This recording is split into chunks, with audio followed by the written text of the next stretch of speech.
First of all, I'd like to introduce you to our computer database for Berkshire Family History's private database. It's housed in this computer, but it's not accessible to the internet. It's in-house only.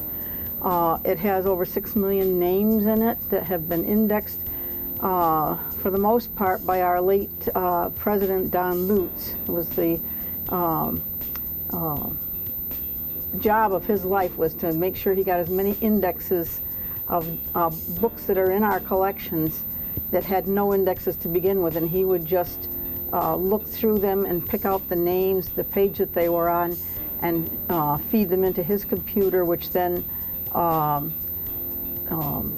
alphabetized them, and we have a master alphabetized list, so all that you have to do is select the BFHA icon, and it brings up Berkshires, beyond the Berkshires, which includes Connecticut and mostly eastern New York State, and then the Neuro collection, which is a 74 or 75 volume collection of handwritten records that Edward Neuro was game warden, in colloquial phrasing, of the Pittsfield district here in the Berkshires, and his job entailed going out into the woods and into the rivers and checking on licenses and whether they're following the rules as far as the seasons went and the number of fish they could catch and were they the legal size, and doing all the things that a game warden would do.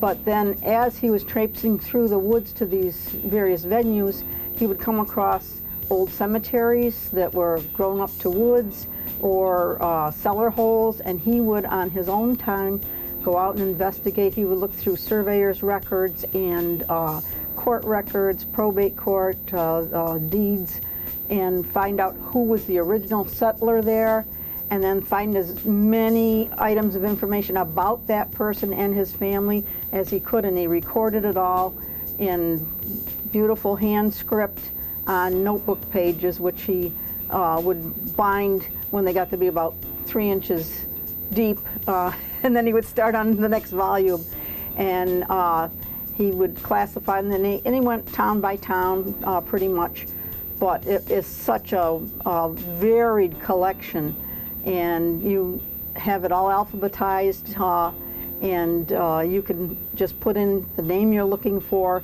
and we can do a printout of all the times that name is found in any of our collections that have been indexed. Sometimes it's 2 or 3 pages, sometimes it's 4 or 5 pages.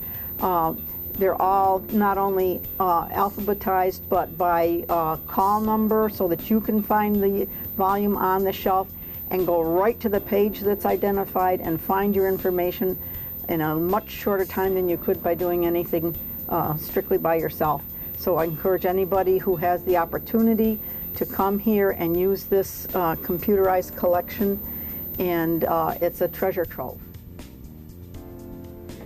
In our movable stacks, we have the complete collection of the 5 generations of Mayflower families. They're found incidentally on the bottom row here, but you can find 5 generations all in one book if you followed your name back.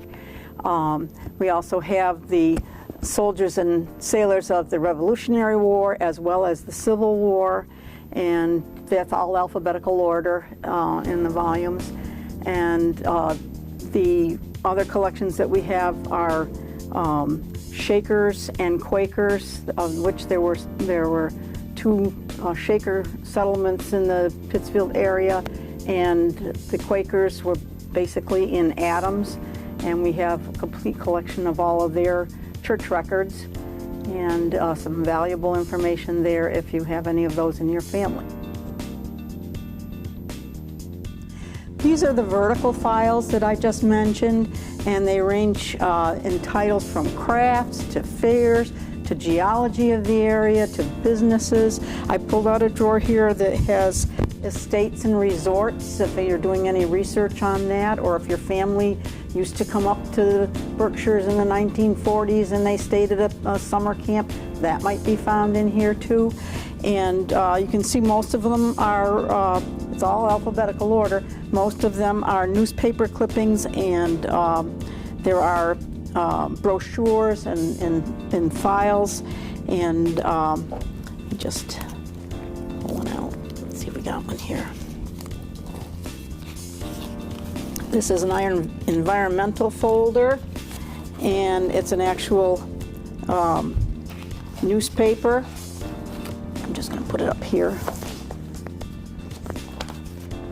The kind of articles that were of interest to people, and you can find an awful lot, and it refers to various people in the conservation department with referrals to them and what's happening in the Berkshire, since we are a resort and conservation area and have a lot of public parklands and forests in the Berkshires.